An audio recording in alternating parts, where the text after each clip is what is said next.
നമസ്കാരം. ദൂരദർശൻ കാർഷിക വാർത്തകളിലേക്ക് സ്വാഗതം. പ്രധാന വാർത്തകൾ. ജൈവ കൃഷി വ്യാപനത്തിന് സാമ്പത്തിക സഹായം. ശുദ്ധജല മത്സ്യകൃഷിക്ക് സബ്സിഡികൾ തയ്യാറായി. സംസ്ഥാന ഹോർട്ടിക്കൾച്ചർ മിഷൻ ജൈവ കൃഷി വ്യാപനത്തിന് സാമ്പത്തിക സഹായം നൽകും. പുതിയതായി ജൈവ കൃഷി ആരംഭിക്കുന്നതിന് ഹെക്ടറിന് 4000 രൂപ സഹായം ലഭ്യമാകും. ജൈവകൃഷി 2-3 വർഷം അനുവർത്തിക്കുന്ന തോട്ടങ്ങൾക്ക് ഹെക്ടറിന് 3000 രൂപയുടെ ധനസഹായം നൽകും. ജൈവകൃഷി മണ്ണിര കമ്പോസ്റ്റ് യൂണിറ്റ് നിർമ്മിക്കാൻ ഹെക്ടർ 1-ന് 50,000 രൂപ സഹായം നൽകും. 500 യൂണിറ്റുകൾക്കാണ് ധനസഹായം നൽകുന്നത്.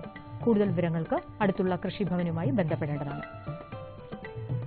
തണ്ടുതുരപ്പൻ പുഴുവിന്റെ ആക്രമണം, മൂടുചീയൽ രോഗം എന്നിവ ഇഞ്ചിയിൽ കണ്ടുവരുന്ന സമയമാണിപ്പോൾ.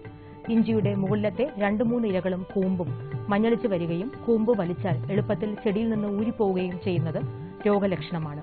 ഇതിനെതിരെ ഇക്കാലക്സ് 2 മില്ലി 1 ലിറ്റർ വെള്ളത്തിൽ കലർത്തി തളിക്കുക. ഇഞ്ചി മുഴുവനായും മഞ്ഞളിക്കുകയും ക്രമേണ ചുവടുഭാഗം ചീഞ്ഞ് ചെടി പൂർണ്ണമായും നശിച്ചു പോവുകയും ചെയ്യുന്നതാണ് മൂടുചീയൽ രോഗം.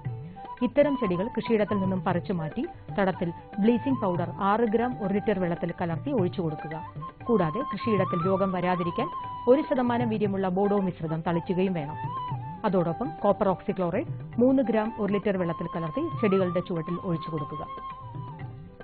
ശുദ്ധജല മത്സ്യകൃഷി വികസന ഏജൻസിയുടെ നേതൃത്വത്തിൽ കോൾ നിലങ്ങളിൽ 1 നെല്ലും 1 മീനും പദ്ധതിക്കായി സബ്സിഡികൾ തയ്യാറായി.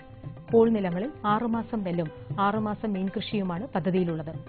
കേന്ദ്ര ഗവൺമെന്റ് രാഷ്ട്രീയ കൃഷി വികാസ് യോജന പദ്ധതി പ്രകാരം ഇതിനായി 2,77,00,000 രൂപ വകയിരുത്തി. 10 ഹെക്ടർ മത്സ്യകൃഷിക്ക് വ്യക്തികൾക്ക് 4,75,000 രൂപയും സംഘങ്ങൾക്ക് 100 ഹെക്ടർ മത്സ്യകൃഷിക്ക് 16.78 ലക്ഷം രൂപയും പ്രവർത്തന മൂലധനമായി ലഭിക്കും.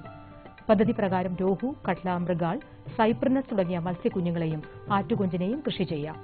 തീറ്റച്ചെലവിന് 75% സബ്സിഡിയും വണ്ടൊരുക്കം പോലുള്ള അടിസ്ഥാന ചെലവുകൾക്ക് 75% സബ്സിഡിയും മത്സ്യവിത്തുകൾക്ക് 100% സബ്സിഡിയും ലഭിക്കുമെന്ന് മത്സ്യകൃഷി വികസന ഏജൻസി അറിയിച്ചു. തെങ്ങിന് വ്യാപകമായി കൂമ്പുചീയൽ രോഗം കാണുന്ന സമയമാണിത്. രോഗബാധയുടെ ആദ്യ ലക്ഷണങ്ങൾ നാമ്പോലയിൽ കണ്ടാൽ തെങ്ങിന്റെ മണ്ട വൃത്തിയാക്കുക. അതിനുശേഷം 6 ഗ്രാം ബ്ലീച്ചിംഗ് പൗഡർ 1 ലിറ്റർ വെള്ളത്തിൽ കലർത്തിയ ലായനി ഉപയോഗിച്ച് തെങ്ങിന്റെ മണ്ട നനയ്ക്കുക. പിന്നീട് 10% വീര്യമുള്ള ബോഡോ കുഴമ്പ് പുരട്ടണം. മണ്ടയിൽ വെള്ളം ഇറങ്ങാത്ത വിധം കൂമ്പ് പ്ലാസ്റ്റിക് കവർ കൊണ്ട് പൊതിയുകയോ ഒരു മൺകലം മണ്ടയിലേക്ക് വെള്ളം ഇറങ്ങാത്ത വിധം കമിഴ്ത്തി വെക്കുകയോ ചെയ്യുക. കരുനാഗപ്പള്ളി സംസ്ഥാന തെങ്ങിൻതൈ ഉൽപാദന കേന്ദ്രത്തിൽ നേന്ത്രൻ, ചുവന്ന കപ്പവാഴ, റോബസ്റ്റ എന്നീ ഇനം ടിഷ്യൂ കൾച്ചർ വാഴത്തൈകൾ വിതരണത്തിന് തയ്യാറായിട്ടുണ്ടെന്ന് സീനിയർ കൃഷി ഓഫീസർ അറിയിച്ചു.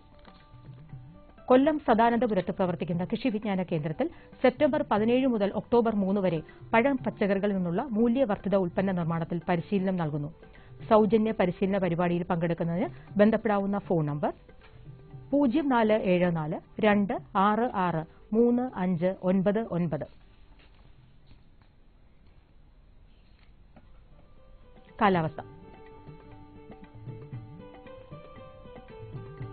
കണ്ണൂർ കൂടിയ താപനില 32.5 ഡിഗ്രി സെൽഷ്യസ്, കുറഞ്ഞ താപനില 24.6 degree Celsius.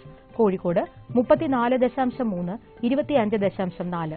Kochi 32.4, 25.4. Alappuzha 36.4, 26. Punalur 34.6, 23.8. Thiruvananthapuram 34.1, 25.5 degree Celsius. ഇതോടെ ഇന്നത്തെ കാർഷിക വാർത്തകൾ സമാപിക്കുന്നു. നമസ്കാരം.